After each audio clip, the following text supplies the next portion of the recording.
ومن سيئات أعمالنا من يهده الله فلا مضل له ومن يضلل فلا هادي له أشهد أن لا إله إلا الله وأشهد أن محمدا عبده ورسوله لا نبي ولا رسول بعده. Alhamdulillah, tidak hentinya ucapan syukur kita haturkan kehadirat Allah Subhanahu wa taala. Kita sudah memasuki di penghujung bulan Dzulhijjah dan sebentar lagi akan memasuki bulan Muharram, di mana 3 bulan ini termasuk ke dalam bulan yang disebut sebagai bulan yang suci. Bagaimana bulan yang dimuliakan atau bulan yang suci ini, setiap amal kebaikan akan dilipat gandakan pahalanya, dan setiap dosa dan keburukan juga akan dilipat gandakan dosanya. Maka ketika nanti masuk di bulan bulan Muharram, terutama di tanggal 1, biasanya memang di Solo Raya itu masih identik dengan klenik gitu ya, karena suro-suro. Kemudian mungkin nanti ada yang masih melihat kirap misalkan ya, atau masih rebutan gunungan gitu ya. Maka saya mengingatkan kepada semua ibu-ibu yang sudah Allah kasih hidayah, Allah kasih petunjuk dengan ilmu yang syar'i, tidak lagi menjadi bagian dari orang-orang yang belum sampai ilmu kepadanya ya. Walaupun hanya sekedar kepo, pengen lihat, itu ndak usah. Yang namanya kesyirikan itu tidak untuk dilihat gitu ya. Kalau bisa kita hindari. Jadi di bulan Muharram itu juga harusnya kita jadi pioner untuk membuktikan kepada masyarakat bahwa suro bulan Muharram itu bukan bulan keramat yang kalau ngadain pernikahan terus nanti akhirnya pernikahannya jadi berantakan, jadi pisah, jadi nggak langgeng, enggak. Justru bulan Muharram adalah bulan yang dimuliakan, sehingga niat kita dalam kebaikan pun Allah lipat gandakan pahalanya. Jadi justru ibu-ibu yang sudah belajar ilmunya, nek arep mantu golek surah wae, gitu ya. Cari Muharram aja. Itu keuntungannya banyak loh. Karena gedung-gedung rata-rata murah ya. Karena disebut bulan keramat ya, jadi tidak banyak yang charter gedung, tidak banyak yang pesan catering, jadi malah rata-rata diobral. Nah, jadi ibu justru malah double keuntungan, berkahnya dapat, murahnya dapat gitu ya. Namun saya juga mengingatkan bahwa masih banyak sekali yang tanya ke saya bagaimana kalau puasa khusus di tanggal 1 atau 2 Muharram itu tidak ada tuntunannya. Sehingga kalau puasa 1 suro tuh memang enggak ada. Tapi kalau ibu mau puasa niatnya memang memperbanyak di bulan Muharram, karena memang bulan Muharram adalah bulannya Allah gitu ya, syahrullah. Sehingga kita dianjurkan untuk memperbanyak ibadah. Kalau niat ibu adalah memperbanyak puasa di bulan Muharram itu boleh. Tapi kalau puasa khusus di tanggal 1 dan 2 itu tidak ada tuntunannya. Sehingga dibedakan antara niat puasa Muharram atau niat puasa di tanggal 1 atau 2-nya ya. Adapun yang memang jelas ada tuntunannya adalah di tanggal 10 dan 9 atau yang disebut dengan puasa Asyura ya. Di tanggal 10 Muharram itu sebenarnya yang menjadi awal mula orang-orang berpuasa justru Yahudi. Jadi orang Yahudi itu mereka puasa di tanggal 10. Kenapa mereka berpuasa? Karena mereka menunjukkan sikap syukurnya, sebab di tanggal itulah Allah kemudian menolong mereka, orang-orang Yahudi, Bani Israel gitu ya, dari kejaran Fir'aun. Jadi Nabi Musa dan juga para pengikutnya yang notabene adalah Bani Israel, ketika kemudian melawan Fir'aun, Allah perintahkan untuk keluar dari Mesir di waktu tersebut. Jadi di pagi tanggal 10 Muharram gitu ya. Maka ketika kemudian Allah perintahkan Nabi Musa keluar dari Mesir, dan itu waktunya menjelang fajar. Maka ketika beliau diperintahkan oleh Allah keluar dari Mesir sudah menjelang pagi, beliau nggak protes. Bukan terus bilang, ya Allah kok yo lagi dikon metu saiki to yo. Wes arepe subuh iki loh. Kan kalau kemudian menjelang pagi otomatis matahari terbit kan mereka kelihatan kalau keluar, kalau pergi. Berarti kan kesempatan buat Firaun mengejar mereka. Tapi kemudian Nabi Musa kalau sudah perintah Allah ya nggak banyak tanya. Memang Allah perintahkan baru di waktu itu gitu ya. Maka menjelang subuh akhirnya beliau baru keluar dari Mesir. Betul, ketika matahari terbit, Firaun dan para pengikutnya akhirnya melihat, mengejarlah. Maka sampai nanti di laut itu ya, kemudian beliau sudah mentok, ya Allah ini mau lari kemana? Karena depan itu laut lepas, belakang itu Firaun dengan bala tentaranya. Ini kalau kita mundur lagi ke belakang, sama aja bunuh diri. Tapi kalau kita maju terus ke depan, ya sama aja kita mati tenggelam gitu ya. Maka disitulah kemudian di saat pasrah benar-benar kalau bukan pertolongan Allah nih nggak akan bisa selamat nih. Nah di saat pasrah secara total itulah Allah kemudian menurunkan pertolongannya dengan diperintahkan untuk memukulkan tongkatnya, akhirnya lautan berubah menjadi daratan. Nah peristiwa ini di tanggal 10 Muharram gitu ya. Maka orang-orang Yahudi ini, Bani Israel ini ngerasa terima kasih, bersyukur sama Allah. Cara mengungkapkan syukur itu akhirnya dengan berpuasa gitu ya. Jadi kita nih harusnya kalau bersyukur sama Allah juga salah satu caranya adalah nambah taat gitu. Kalau ibu bersyukur dikasih usia yang lain mungkin belum sampai 60 sudah Allah ambil, ibu sudah bonusnya sama Allah dikasih banyak gitu ya. Berarti cara ibu bersyukur atas nikmat usia ya bagaimana di sisa-sisa usianya itu ibadahnya lebih khusyuk, ngajinya makin banyak gitu ya, doanya makin kenceng, sedekahnya terus bisa rutin. Nah itu tandanya kita bersyukur.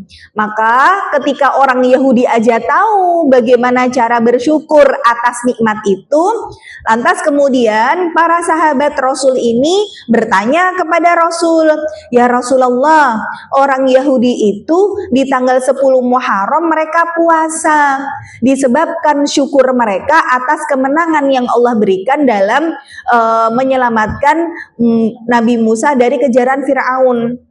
Harusnya nih yang paling pantas buat puasa ya kita, karena Nabi Musa itu kan nabinya umat Islam. Kok kita nggak puasa juga di tanggal 10 Muharram, kata para sahabat begitu. Maka Rasul kemudian mengatakan, berpuasalah di tanggal 10 dan ikutilah satu hari sebelumnya supaya menyelisihi dari orang-orang Yahudi. Maka kemudian dianjurkan bukan cuma puasa Asyura, karena Asyura dari kata asyarun artinya 10. Maka juga diperintahkan di tanggal 9 bahasa Arabnya tis'ah. Kalau puasa tanggal 9 namanya jadi Tasu'a gitu ya. Maka kita sekarang mengikuti petunjuk Rasul, karena Rasulullah belum sempat puasa di tanggal 9. Karena kata Rasul, seandainya tahun depan aku masih hidup, aku juga akan berpuasa di tanggal 9-nya untuk menyelisihi dari orang-orang Yahudi. Nah, jadi nanti ibu-ibu ayo kita lakukan sunnah Rasul walaupun beliau belum sempat mengerjakan itu karena sudah keburu meninggal gitu ya. Maka saya mengajak kepada ibu-ibu semua, kalau mau puasa di bulan Muharram, khusus tanggal 1-2 memang tidak ada. Kalau mau memperbanyak boleh, tapi yang jelas ada tuntunannya yaitu di tanggal 9 dan 10. Nanti mulai dilingkari kalendernya ya, tanggal 9, 10 itu kalau Muharram tanggal jatuh di tanggal berapa ya Bu? 6 sama 7 Juli ya? Kalau tidak salah ya, hari 56, harinya apa Bu? Jumat Sabtu, harinya Jumat dan Sabtu depan ya kalau tidak salah. Nah yuk kita niatkan dulu dari sekarang berpuasa di tanggal tersebut. Kalaupun memang nanti berhalangan, ternyata niat kita kok Sabtu Ahad ya. Nah Sabtu Ahad tuh biasanya orang abot nih arep poso ya. karena akeh jagongan. Tapi kalau ibu sudah meniatkan, wes bismillah, arep poso, dari sekarang sudah niat. Qadarullah di tanggal tersebut Sabtu Ahad kok ada acara, kok jagongan misalkan. Yang penting ibu niatnya sudah dicatat sama Allah sebagai sebuah kebaikan, gitu ya. Itu pentingnya berniat. Maka insya Allah di hari ini juga kita akan belajar tentang salah seorang sahabat wanita yang juga punya niat dalam kebaikan, tapi nggak cuma niat puasa beliau, niatnya pengen mati dalam keadaan syahid. Maka nanti Allah tetapkan niatnya itu ya. Hari ini insya Allah kita berkenalan dengan seorang wanita yang bernama Ummu Warokoh binti Harith ya. Ummu Warokoh binti Harith. Memang namanya kurang familiar untuk kita dengar, tapi kita lihat bagaimana kisah dari beliau. Jadi Ummu Warokoh binti Harith ini adalah salah satu sahabat dari kalangan Ansor. Jadi kalau kita bagi generasi sahabat itu ada yang namanya muhajirin, ada yang namanya ansor. Muhajirin itu adalah orang yang berhijrah, berarti dia aslinya penduduk Mekah gitu ya. Kemudian ketika mereka hijrah dari Mekah ke Madinah, maka mereka disebut kaum muhajirin kalau laki-laki. Kalau perempuan ya muhajirot gitu ya. Kemudian orang-orang yang tinggal di Madinah yang mereka membantu menolong orang-orang yang hijrah, nggak mudah loh Bu, kita tuh ngebantu orang yang ngungsi bertahun-tahun bahkan seumur hidup itu abot loh. Ibu kedatangan saudara seminggu ra muleh-muleh we, kadang we sungute metu gitu ya. Sungute metu ya. Iki kok yo ra muleh-muleh to yo ya. Ya memang sih silaturahmi itu kan memanjangkan umur, tapi nek kelamaan di rumah dia panjang umur, aku pendek umur gitu ya. Nah, jadi kedatangan saudara selama beberapa hari aja terkadang menyulitkan.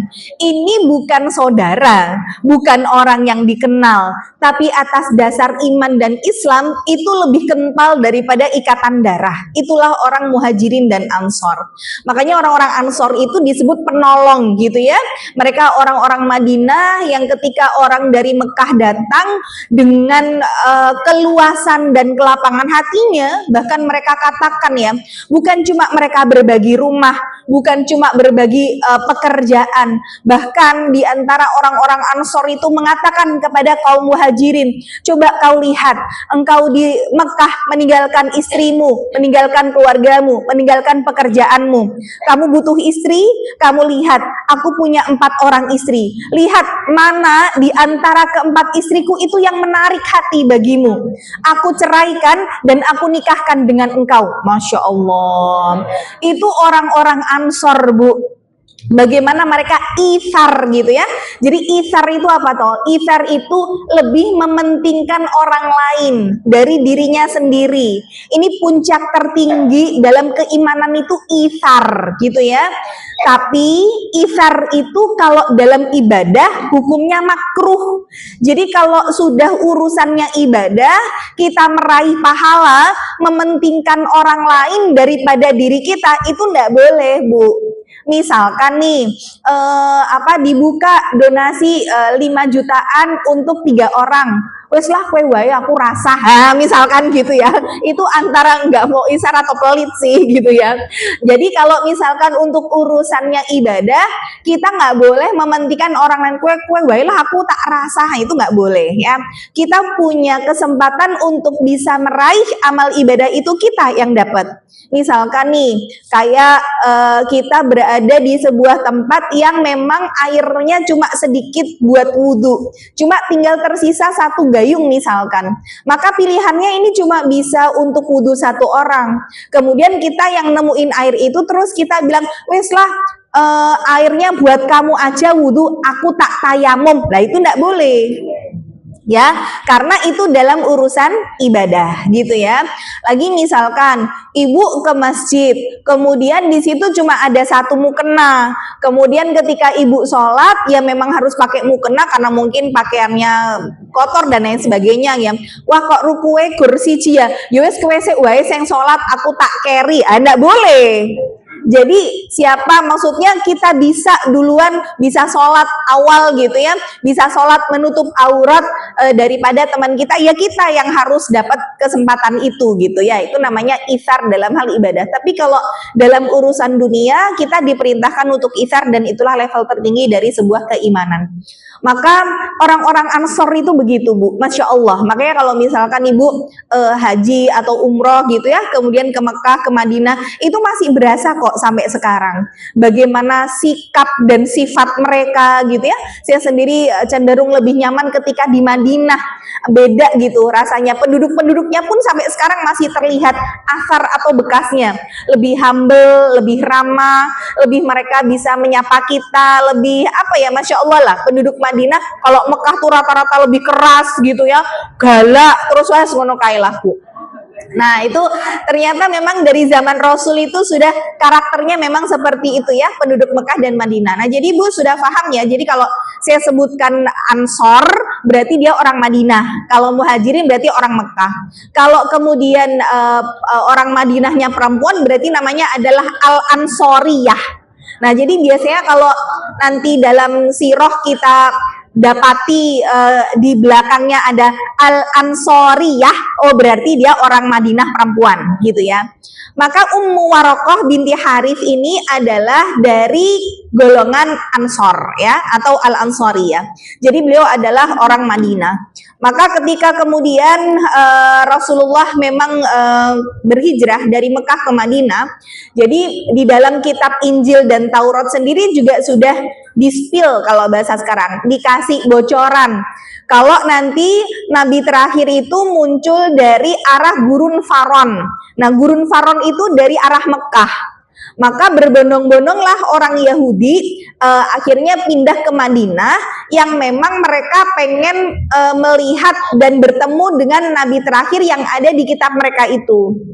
Jadi di Madinah saat itu juga berkumpul orang-orang Yahudi yang mereka menunggu kehadiran Nabi terakhir.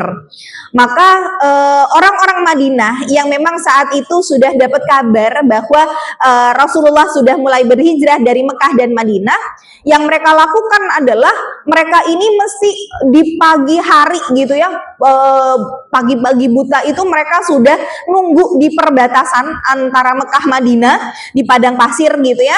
Bahkan mereka tuh sampai nunggu itu ngelihat dari atap-atap rumah mereka. Nek sudah mulai ada bayangan orang yang datang gitu. Berarti kalau ada yang datang ya berarti itu adalah Rasulullah.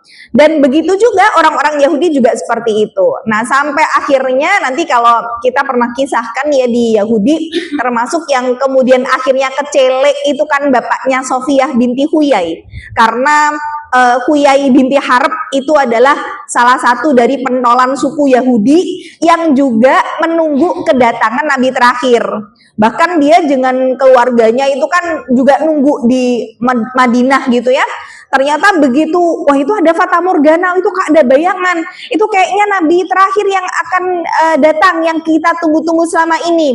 Nah tapi orang-orang Yahudi kan kecelek gitu, karena ternyata Nabi terakhir, loh kok orangnya dari orang Arab, loh kok garis keturunannya ternyata bukan dari Nabi Ishak, melainkan dari Nabi Ismail. Makanya orang-orang Yahudi akhirnya tidak mau mengakui kebenaran Nabi Muhammad, disebabkan Nabi itu bukan berasal dari golongan yang sama dengan mereka.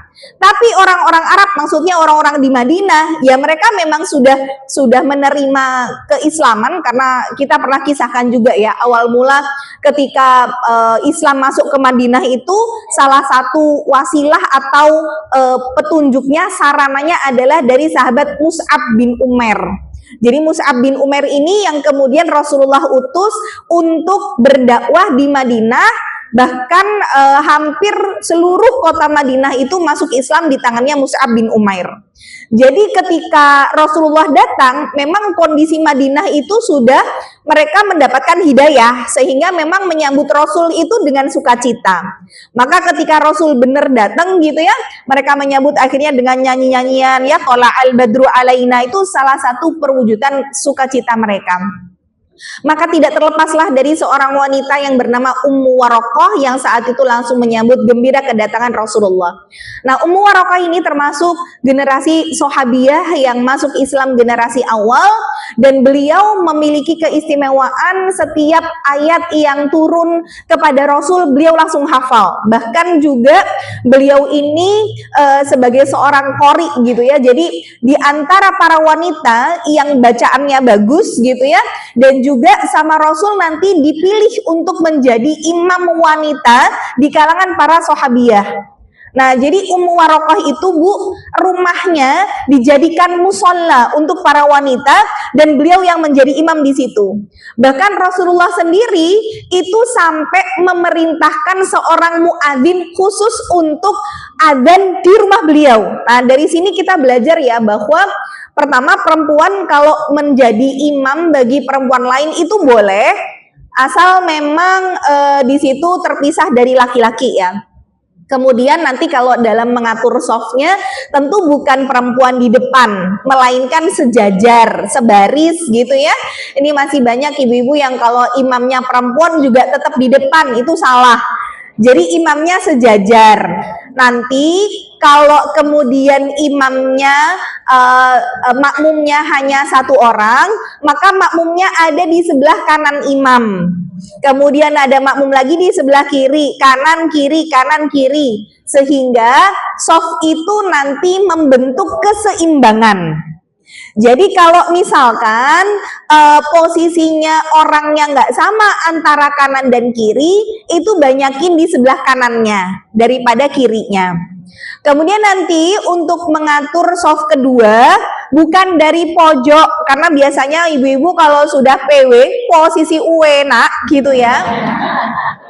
Apalagi kalau sudah gelar sejadah sing gudi kae, itu nggak mau geser ya, nggak mau pindah. Nek wis golek sing pojok, cedak tiang apa cedak tembok gitu ya. Padahal sebenarnya Bu, misalkan ini ada tiang ya, ini sebenarnya nggak boleh loh, sholat di samping tiang nggak boleh. Kenapa? Karena akan memutus soft. Jadi harusnya soft itu kalau nggak di depan tiang atau di belakang tiang. Jadi jangan di sejajar dengan tiang ya. Maka ibu-ibu nih kadang begitu gitu ya, kalau sudah tempatnya nggak mau pindah.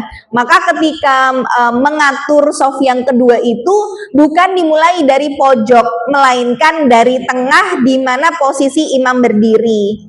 Jadi ya sama dengan bapak-bapak, tapi memang nggak boleh untuk makmum sendirian di soft kedua. Dia harus ngajak temen, artinya kalau tidak menemukan ada orang lain, dia nepuk yang ada di samping imam, kemudian dipandu untuk kemudian dituntun ke belakang gitu ya.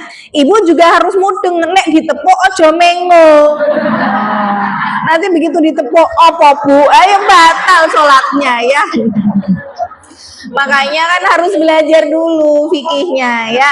Jadi ditepuk, bukan ditepuk sih. Jadi ya ditepuk dulu, kemudian kedua bahunya itu dipandu untuk kemudian dituntun ke belakang, dijejerin sama kita. Jadi di belakang nggak boleh hanya sendirian satu orang. Maka nanti sampingnya yo geser. Jangan kemudian dibiarkan bolong, karena orang biasanya nek dudu sejadah ora gelem itu loh ya. Susah saya kalau kemudian ngasih tahu ibu-ibu nih ya. Nah, jadi kalau kita udah belajar, nggak apa-apa, bukan sejadahnya. Bahkan ketika misalkan kita tahu di situ bolong, kita tarik, boleh ibu narik temennya untuk geser, atau bahkan ibu misalkan nih ada soal yang digeret-geret, iyo gak gelem geser, iyo ono gitu ya. Iya ada Bu ya. Nah, misalkan nih nanti ternyata di soft kedua sudah ada banyak orang, terus ibu ada di soft kedua, ngelihat kok ngarepku ki bolong ya, kok yo sampingnya ora gelem, ibu maju ya. Jadi nggak masalah, ibu sholat sambil jalan itu nggak apa-apa, tutup soft yang kosong itu ya. Jadi bergeser itu bukan ke kanan atau ke kiri, tapi di mana imam berdiri. Jadi tergantung, kalau kemudian imamnya di sebelah kanan ya berarti ibu gesernya ke kanan gitu kan. Begitu juga kiri ya ke kiri. Jadi bukan oh geser ke kanan nanti ke sana semua, enggak, tapi kita urutkan di mana imam itu yang menjadi patokan gitu ya. Dan memang nanti kalau dalam mengatur shaf, yang sebelah kanan imam itu harusnya yang bisa menggantikan posisi imam ketika imamnya nanti batal. Jadi bukan asal-asalan, memang ada urut-urutannya gitu ya. Terutama ketika misalkan sholatnya jahar, ketika imamnya tiba-tiba ngentot ya ora jamaah bubar kabeh. Ada yang begitu ya, imamnya batal terus bubar sholatnya kabeh bubar, enggak. Jadi harusnya yang samping kanan itu yang kemudian menggantikan posisi beliau menjadi imam gitu ya. Nah, jadi Ummu Warokoh binti Harith ini adalah seorang wanita yang memang menjadi rujukan para sahabat dalam bacaan Al-Qur'annya.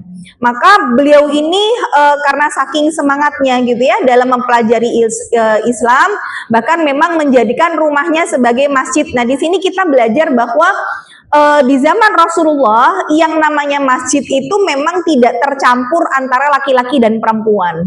Jadi memang namanya masjid ki yo laki tok gitu ya. Sedangkan perempuan itu ada musola lah ya, musola tempat khusus sholat memang isinya perempuan tok.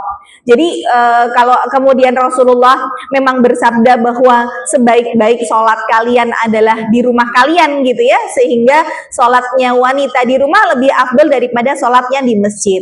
Tapi memang di dalam hadis yang lain Rasulullah juga sabdakan jangan larang istri-istri kalian yang meminta izin untuk sholat di masjid, sehingga kalau perempuan mau sholat ke masjid harus diizinkan gitu ya. Cuman kalau misalkan pertanyaannya lebih afdol mana, tentu lebih afdol di rumah daripada di masjid. Maka Ummu Warokoh ini menjadikan rumahnya sebagai musola atau memang masjid tapi khusus perempuan, sehingga tidak ada laki-laki di situ. Dan Rasulullah memerintahkan muadzin khusus untuk beradan di rumah beliau. Dari sini kita belajar bahwa kalaupun di situ ada musola yang memang khusus perempuan, taruhlah sebuah lingkungan atau pondok pesantren gitu yang di situ khusus perempuan semua, tetap yang adzan bukan perempuan. Gitu ya.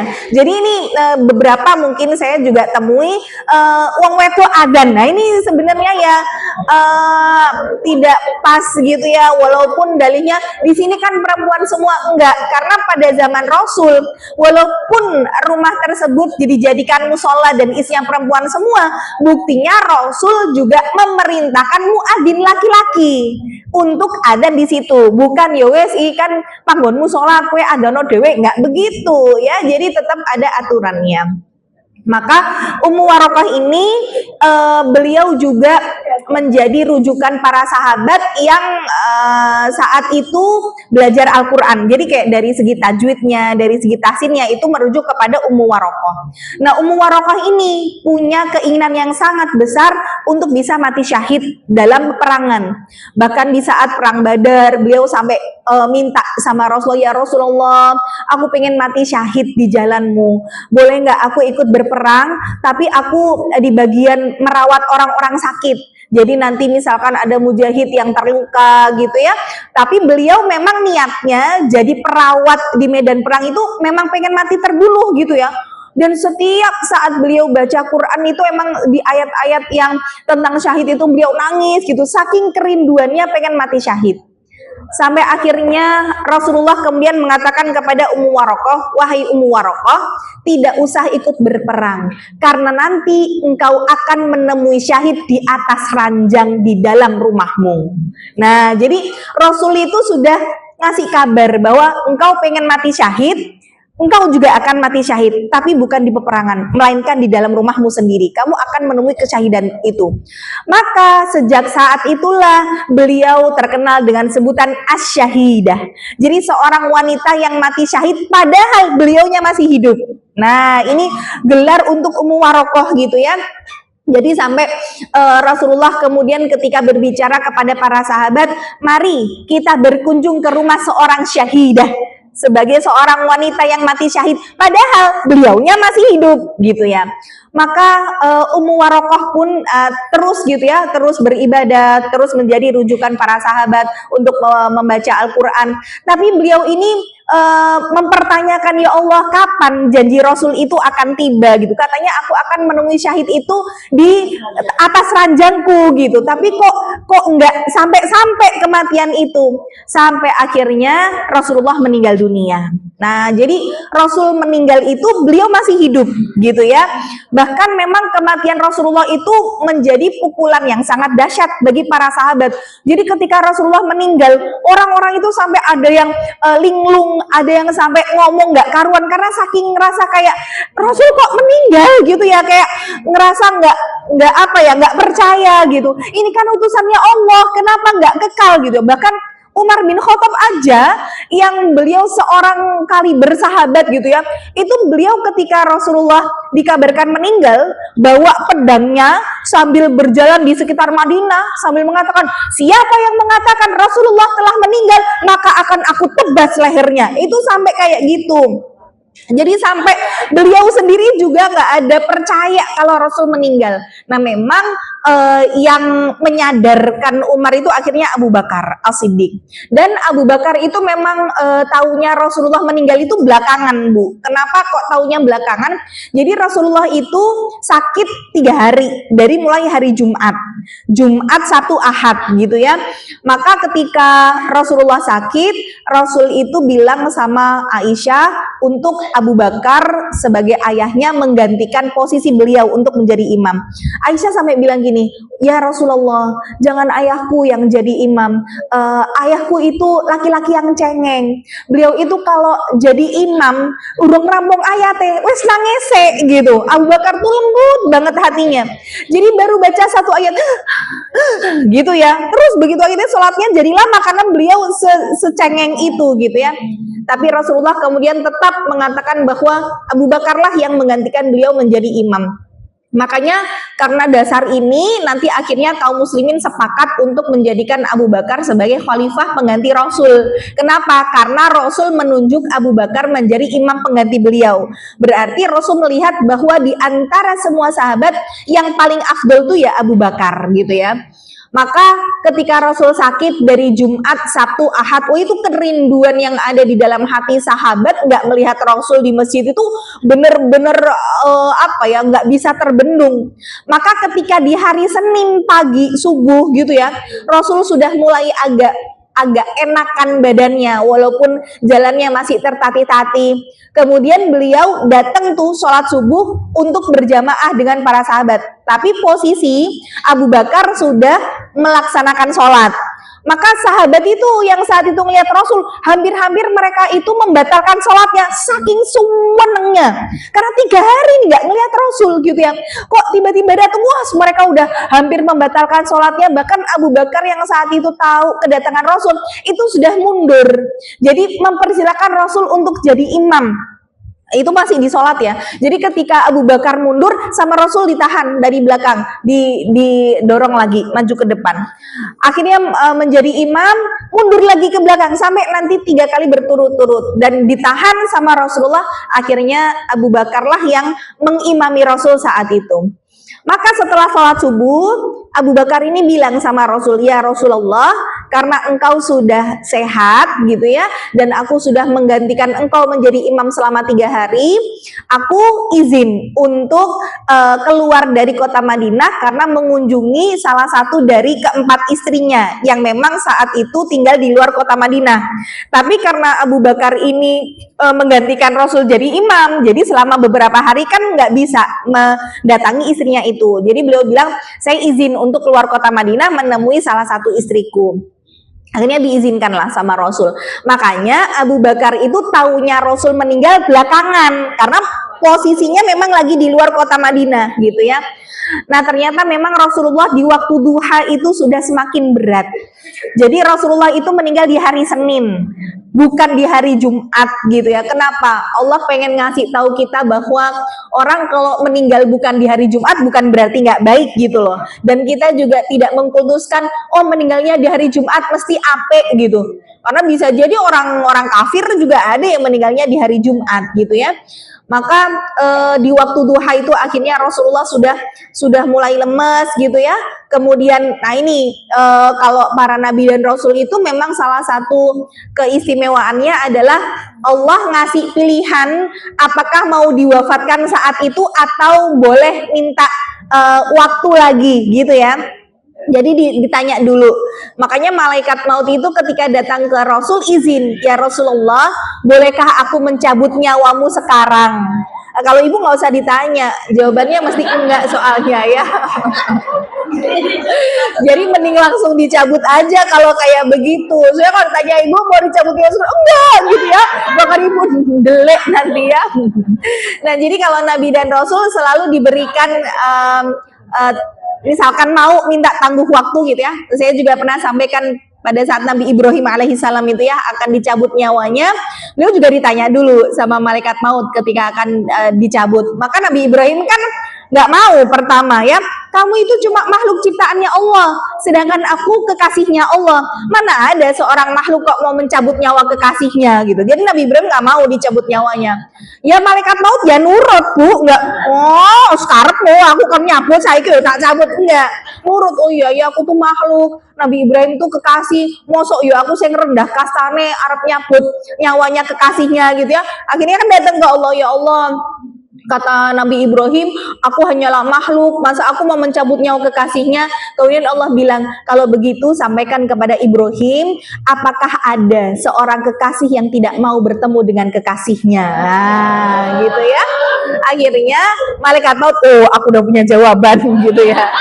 Jadi ketika kemudian malaikat maut datang lagi mau mencabut nyawanya, Nabi Ibrahim tanya, mana ada seorang makhluk kok mau mencabut nyawa kekasihnya? Oh aku udah punya jawabannya gitu ya.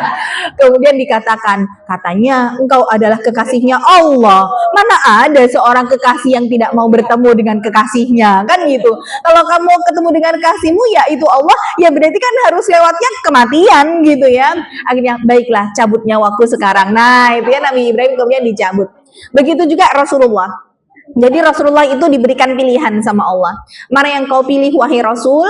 Apakah engkau mau bertemu dengan kekasih sejatimu yaitu Allah, atau engkau pilih hidup di sini bersama dengan sahabat, bersama dengan keluarga? Engkau pengen apa nanti Allah ijabah gitu ya? Maka yang beliau ucapkan adalah ma'ar rafiqil a'la, ma'ar rafiqil a'la, bersama dengan kekasih sejati yang paling tinggi, bersama dengan kekasih yang paling tinggi. Itu jawaban Rasul. Nah makanya nanti kalau dalam kisahnya saat Rasulullah kemudian dicabut nyawanya ya, jadi kan beliau meninggal di pangkuan Aisyah ya, saking sudah lemes banget Rasulullah itu sampai tangannya itu diginikan sudah tidak bertenaga. Makanya nanti kemudian Aisyah mengambilkan air, kemudian tangannya Rasul nanti dicelupkan, kemudian meruqyah dengan bacaan 3 kul, kemudian diusapkan ke seluruh tubuh gitu ya. Dan Rasul di detik-detik terakhir itu kan beliau seneng banget sama siwak ya, gosok gigi ya. Bahkan beliau sudah lirih gitu ngelihat siwak itu sampai yang kayak pengen gitu. Aisyah tahu, oh beliau pengen bersiwak, saking beliau tuh mikir, ya Allah aku nih mau ketemu sama kekasih sejati, masa ya aku dalam keadaan kotor itu loh, sampai ibaratnya kayak aku ya kudu resik, aku ya kudu sikatan, ini tuh mau ketemu sama kekasih yang paling aku nantikan gitu ya. Makanya ketika Rasulullah akan meninggal dunia, Jibril itu kan sebenarnya kan setiap orang yang beriman itu ketika akan meninggal Jibril mendampingi di situ. Jibril yang akan memberikan kabar gembira apa yang akan Allah berikan setelah kematiannya. Bahkan Jibril juga yang ngasih tahu bahwa nggak usah risau bahwa nanti semuanya akan dipertemukan oleh Allah di surga gitu ya. Tapi saat itu Jibril itu nggak ikut. mendampingi malaikat maut. Ketika Rasulullah bertanya, kemana Jibril, kok nggak hadir di sini gitu ya, maka malaikat maut bilang, Jibril sudah siap menantimu untuk membawa rohmu ke hadapan Allah. Jadi Jibril tuh sudah siap siaga gitu ya. Tapi Rasulullah kemudian mengatakan, aku ingin Jibril mendampingiku di sini. Akhirnya Jibril dipanggil turun gitu ya, mendampingi Rasul. Bahkan saat kemudian dicabut nyawanya Rasulullah dari bawah gitu kan beliau juga merasa kesakitan ya, tapi beliau katakan, ya Allah, betapa sakitnya sakaratul maut ini. Ya Allah, kalau rasa sakaratul maut sesakit ini, jangan timpakan pada umatku ya Allah, timpakan semua padaku, timpakan semua padaku, ummati, ummati, ummati. Jadi sampai yang diingat tuh kita, Bu. Maksudnya gini loh, ya Allah, Rasul itu yang nggak punya dosa aja ketika sakaratul maut merasakan sakit. Dan ketika sakit itu benar-benar beliau rasakan, beliau sampai mikirin kita, nggak mau kita itu merasakan sakit kayak beliau. Sampai beliau bilang, timpakan semua padaku ya Allah, timpakan semua padaku. Sampai Jibril itu memalingkan wajahnya. Saking ditanya Rasul, wahai Jibril, kenapa engkau memalingkan wajahmu? Apakah engkau jijik melihat seonggok tubuh yang kemudian penuh dosa ini? Kata Jibril, aku sungguh tidak tega ya Rasul, melihat kekasihnya Allah mengerang kesakitan seperti ini. Padahal yang namanya malaikat maut mencabut nyawanya Rasul tentu dengan sangat-sangat perlahan gitu ya. Makanya satu-satunya doa yang Rasul minta untuk diringankan itu dalam sakaratul maut. Bagaimana beliau mengajarkan, Allahumma hawwin alaina fi sakaratil maut. Ya Allah, mudahkan bagi kami ya Allah dalam sakaratul maut ini, mudahkan bagi kami. Maka saat itu kemudian Rasulullah dicabut nyawanya, dan Fatimah yang kemudian menyaksikan itu menangis karena melihat perpisahan dengan ayahnya. Namun saat ayahnya kesakitan, Rasul dengan isyaratnya memerintahkan Fatimah untuk mendekatkan telinganya ke mulut Rasul. Kemudian beliau mengatakan, jangan menangis wahai Fatimah. Jadi beliau pertama nangis tuh karena Rasul bilang begini, wahai Fatimah, la karba ba'da hadzal yaum, tidak ada lagi kesulitan yang akan ayahmu terima setelah ini. Jadi di situ Fatimah tahu, oh kalau tidak ada lagi kesulitan yang akan dijalani oleh ayahnya, berarti memang penderitaan itu berakhir sekarang. Artinya ya sudah saatnya Fatimah berpisah dengan ayahnya.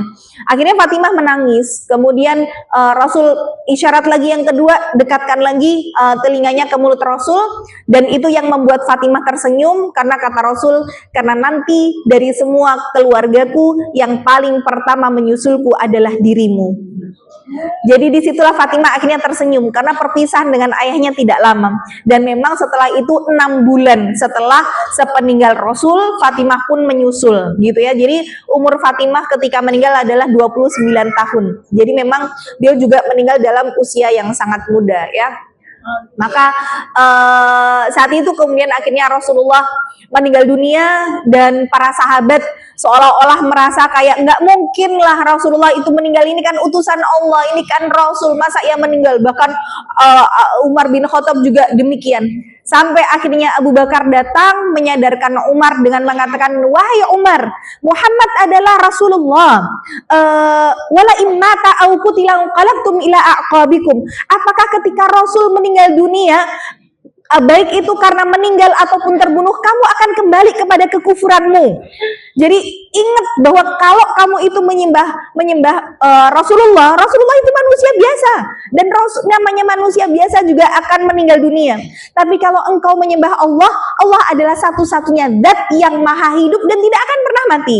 Jadi yang kita sembah adalah Allahnya. Dari situlah akhirnya para sahabat tersadarkan, dan setelah itu memang banyak di antara para sahabat yang menjadi murtad gitu ya. Jadi sepeninggal Rasul yang tadinya Mekah Madinah itu semuanya sudah menjadi muslim, tapi ketika Rasul meninggal, orang-orang akhirnya, apalagi ditambah ada nabi palsu gitu ya, Musailamah al-Kadzdzab, orang-orang banyak yang murtad. Maka Abu Bakar As-Siddiq yang akhirnya menjadi seorang khalifah, dalam waktu 2 tahun usaha yang beliau lakukan adalah memerangi dari orang-orang murtad ini, berusaha mengembalikan kaum muslimin ya ke dalam keislamannya gitu ya. Nah, di posisi itu nanti barulah Al-Quran yang kemudian kita pernah bahas di materinya Hafsah binti Umar ya, bagaimana kemudian Al-Quran mulai dibukukan, karena memang pada saat zaman Rasul itu Al-Quran dihafal gitu ya, sehingga tidak ada teks yang kemudian bisa dibaca. Nah, itu nanti awal mulanya pada pemerintahan Abu Bakar As-Siddiq, disebabkan banyak di antara kaum muslimin yang mati terbunuh, sehingga kalau Al-Quran itu sekedar dihafal, ketika para sahabat tewas, gugur sebagai syahid, Al-Qurannya juga hilang gitu ya. Maka Abu Bakar memerintahkan kepada salah seorang sahabat yang memang menjadi penulis wahyu pada zaman Rasul, yaitu Zaid bin Thabit, yang diperintahkan untuk mengumpulkan Al-Quran. Nah, rujukan untuk beliau mengumpulkan Al-Quran salah satunya dari Ummu Warokoh gitu ya. Jadi bisa dibilang Ummu Warokoh punya andil yang sangat besar juga terhadap pembukuan Al-Quran, karena beliau menjadi rujukan Zaid bin Thabit untuk mengumpulkannya. Maka saat kemudian Rasulullah meninggal, tentu ini menjadi sebuah pukulan yang cukup besar dan cukup dahsyat bagi Ummu Warokoh gitu ya. Sampai akhirnya suatu hari beliau ini memang punya, jadi beliau tidak menikah, tidak punya suami, juga tidak punya anak gitu ya. Beliau di rumah itu hanya ditemani oleh 2 orang budak laki-laki dan budak wanita. Maka suatu ketika Ummu Warokoh ini bilang kepada 2 budak ini, nanti sepeninggalku, jadi nanti kalau aku meninggal dunia, kalian menjadi hamba yang merdeka. Dan berarti kan sebelum meninggal dunia mereka statusnya masih jadi budak. Nah, budak itu kan dia kayak barang ya, bisa diapa-apakan, bisa diperjualbelikan, disuruh apa-apa sama tuannya ya harus nurut gitu. Tapi kalau jadi hamba yang merdeka, ya mereka berubah menjadi manusia gitu ya, yang punya kebebasan. Maka Ummu Warokoh bilang, nanti sepeninggalku kalian berdua akan menjadi hamba yang merdeka. Nah, ternyata kedua budak ini tidak sabar dengan kemerdekaan mereka, tapi kok harus menunggu dengan sepeninggal Ummu Warokoh gitu ya. Apalagi Ummu Warokoh ini kan punya harta, dia punya rumah gitu ya. Maka mereka berdua berniat untuk membunuh Ummu Warokoh demi mendapatkan kemerdekaan diri mereka gitu ya. Padahal kedua budak ini ibaratnya ya dikasih tempat tinggal, ya dikasih makan gitu, diperlakukan dengan baik, bahkan walaupun budak itu sudah dianggap seperti saudara sendiri gitu ya, tidak dibedakan gitu. Maka keduanya akhirnya merencanakan pembunuhan terhadap Ummu Warokoh. Maka di malam hari itu yang mereka lakukan adalah mereka membekap Ummu Warokoh sampai akhirnya Ummu Warokoh meninggal dunia. Nah, makanya di atas ranjangnya gitu ya, sebagai seorang syahid. Makanya beliau menunggu-nunggu kapan waktu itu tiba, sampai Rasulullah meninggal kok ya belum syahid-syahid juga gitu ya. Ternyata memang Allah menghendaki demikian ya. Maka ketika di pagi hari buta itu, Umar itu kan ketika beliau menjadi seorang khalifah, jadi kan Abu Bakar nih menjadi seorang khalifah hanya 2 tahun saja, kemudian meninggal dunia. Jadi kalau di dalam Islam itu kekhilafahan tidak akan digantikan sebelum khalifah itu memang nggak bisa melanjutkan lagi kepemimpinannya atau memang sudah meninggal dunia gitu ya. Jadi bukan 5 tahun sekali gitu, bukan gitu, sampai emang meninggal gitu ya.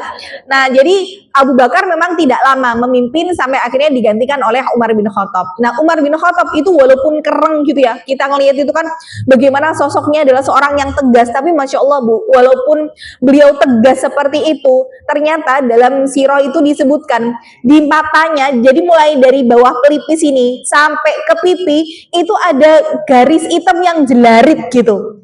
Kenapa kok sampai jelarit? Disebabkan karena air mata beliau yang setiap hari tertumpah karena rasa takutnya pada Allah. Kita bayangin Bu, air mata kok iso ngantek bekas jelarit, air matane akeh sak piro, kayak gitu loh. Ya, kita tuh ngebekas paling jerawat, bekas jerawat, bopeng-bopeng gitu ya. Umar itu bekasnya karena air mata. Berarti kan beliau tuh walaupun dikenal sebagai sosok yang tegas terhadap musuh ya, keras, tapi beliau memiliki hati yang luar biasa lembut banget. Jadi kalau kita lihat memang keempat khalifah ini punya apa ya, karakter yang berbeda-beda. Bagaimana Abu Bakar itu berwibawa, lembut hatinya gitu ya. Umar dengan sosok yang tegasnya ditakuti oleh para musuh, bahkan setan aja ngantek wedi loh karo Umar kan begitu ya. Kalau dalam hadis Rasul itu kan, jadi Umar kan nggak bisa ngelihat setan, tapi sampai Rasulullah tuh bilang gini, wahai Umar, tadi ketika engkau berjalan di sebuah jalan, segerombol setan itu sampai memilih untuk lewat jalan yang lain, gara-gara nggak mau papasan sama engkau, saking kewedennya, gitu ya. Padahal loh Umar nggak ngelihat setan, setannya wedi, awak dewe sing malah wedi karo setan gitu ya. Jadi kita lebih menghindari tempat yang katanya di situ ada setannya, kita lari padahal belum tentu ada setannya gitu. Ini setan yang takut ya. Jadi kalau karakter Umar itu seperti itu, tapi kalau Utsman bin Affan itu kan karakternya malu banget, pemalu banget beliau itu. Bahkan sampai malaikat aja malu sama Utsman, saking malunya Utsman itu karakternya ya. Itu Masya Allah. Tapi beliau seorang yang dermawan dengan kekayaan yang luar biasa. Beliau dermawan tapi juga punya rasa malu yang sangat besar. Kalau Ali bin Abi Thalib karakternya adalah seorang yang cerdas, seorang yang cerdik gitu ya, pemberani, gagah berani, tapi beliau cerdas luar biasa. Jadi sebenarnya Islam kalau mau jaya ya harus punya 4 karakter pemimpin yang seperti ini ya. Makanya yang dilakukan oleh Umar bin Khattab itu, beliau setiap malam itu kalau bahasa sekarang blusuan gitu ya. Cuman blusuannya blusuan tenanan bu, ya, nggak bawa media, ora posting neng media sosial gitu ya. Jadi Umar tuh bener-bener memang di malam hari di saat semua rakyatnya tertidur, beliau tuh memeriksa keadaan rakyatnya. Makanya nanti kisah-kisah tentang Umar tuh ya yang kemudian memberikan makan keluarga yang saat itu memasak batu gitu ya. Nah itu Masya Allah lah. Jadi di malam hari, tengah malam tuh beliau biasanya kalau lewat rumahnya Ummu Warokoh tuh selalu mendengar bacaan Qur'annya Ummu Warokoh gitu. Tapi di malam itu ini kok rumahnya hening gitu ya, sepi, kok nggak ada bacaan Qur'an yang terdengar dari rumah beliau. Akhirnya beliau ketuk-ketuk di situ, kok tidak ada sautan gitu ya. Sampai akhirnya beliau dobrak rumahnya, sudah menemukan Ummu Warokoh dalam keadaan tidak bernyawa. Nah dari situ akhirnya subuh-subuh Umar kemudian mendeteksi siapa ini yang ngebunuh Ummu Warokoh gitu, dan dilihat kedua budaknya sudah nggak ada. Nah jadi di situ kan ketahuan ini budaknya mesti yang ngebunuh gitu ya. Akhirnya di pagi hari itu diperintahkan kepada kaum muslimin cari kemana larinya kedua budak ini. Akhirnya dicari, mereka sudah keluar dari kota Madinah gitu ya. Akhirnya ketangkep dan dua-duanya akhirnya dikisos. Jadi dikisos itu dieksekusi, dibales gitu ya. Akhirnya keduanya pun dieksekusi, dikisos dengan cara disalib. Nah, jadi ini pada masa pemerintahannya Umar bin Khattab ya. Nah, jadi kita belajar ya dari sosok Ummu Warokoh yang memang punya keinginan mati syahid, bahkan segala macam cara ditempuh untuk bisa mati syahid. Tapi memang Allah tidak takdirkan mati syahid di medan perang, tapi karena niatnya mati syahid gitu ya, maka Allah wujudkan keinginannya itu walaupun mati syahidnya di atas ranjang kematian, di atas tempat tidurnya, di dalam rumahnya. Jadi saya cuma mengajak kepada ibu-ibu semua, ibu sekarang kalau punya niat, selama niat itu adalah untuk Allah, niatnya adalah niat cita-citanya akhirat, maka kalau Allah sudah menerima semua amal ibadah panjenengan, Allah yang akan wujudkan keinginan panjenengan ya. Tapi memang cita-citanya harus cita-cita akhirat ya, dan cita-cita akhirat itu sebagai salah satu tolak ukur kalau dikabulkan, itu tandanya Allah nerima amal ibadah kita. Bukan yang dikabulkan adalah cita-cita dunia. Karena banyak sekali orang-orang hari ini yang menjadikan nek cita-cita dunianya terkabul itu berarti tandanya amalku wis ditompo. Contoh misalkan hari ini ada orang yang mungkin pengen anaknya keterima di PTN favorit misalkan gitu ya.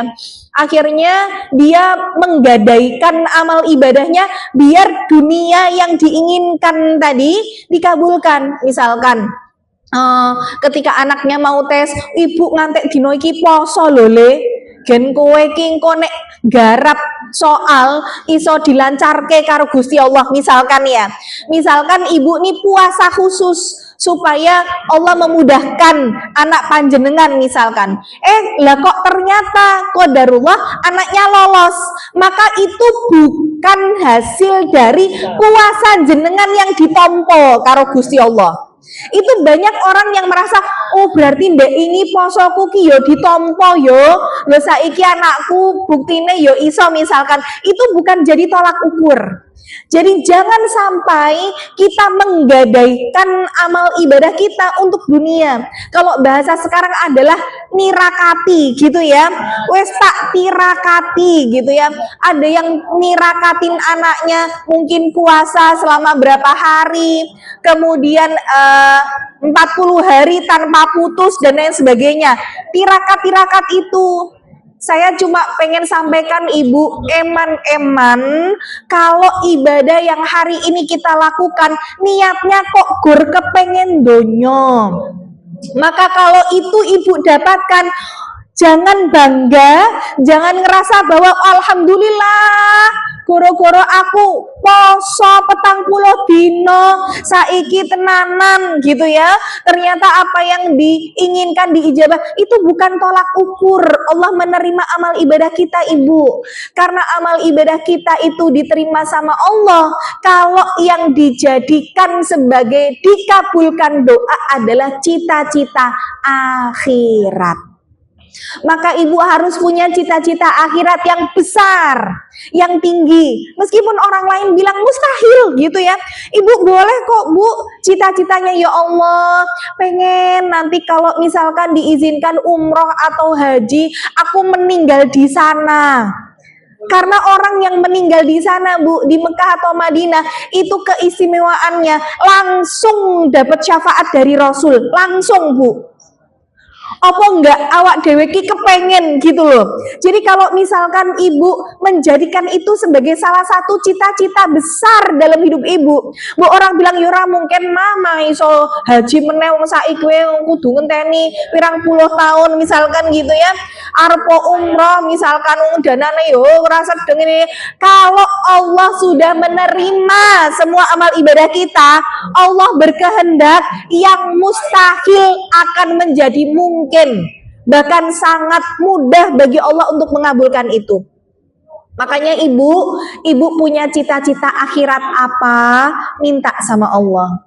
Walaupun nggak mungkin bagi manusia, nggak ada yang nggak mungkin bagi Allah. Ibu harus punya cita-cita husnul khotimah. Mungkin nanti ibu request sama Allah, ya Allah aku pengen meninggal husnul khotimah di saat lagi sujud ya Allah, pas lagi ngaji, pas lagi poso, pas lagi ibadah, itu Masya Allah. Kalau ternyata memang Allah kabulkan, Allah berarti sudah ridho sama semua amal ibadah yang selama ini jenengan lakukan.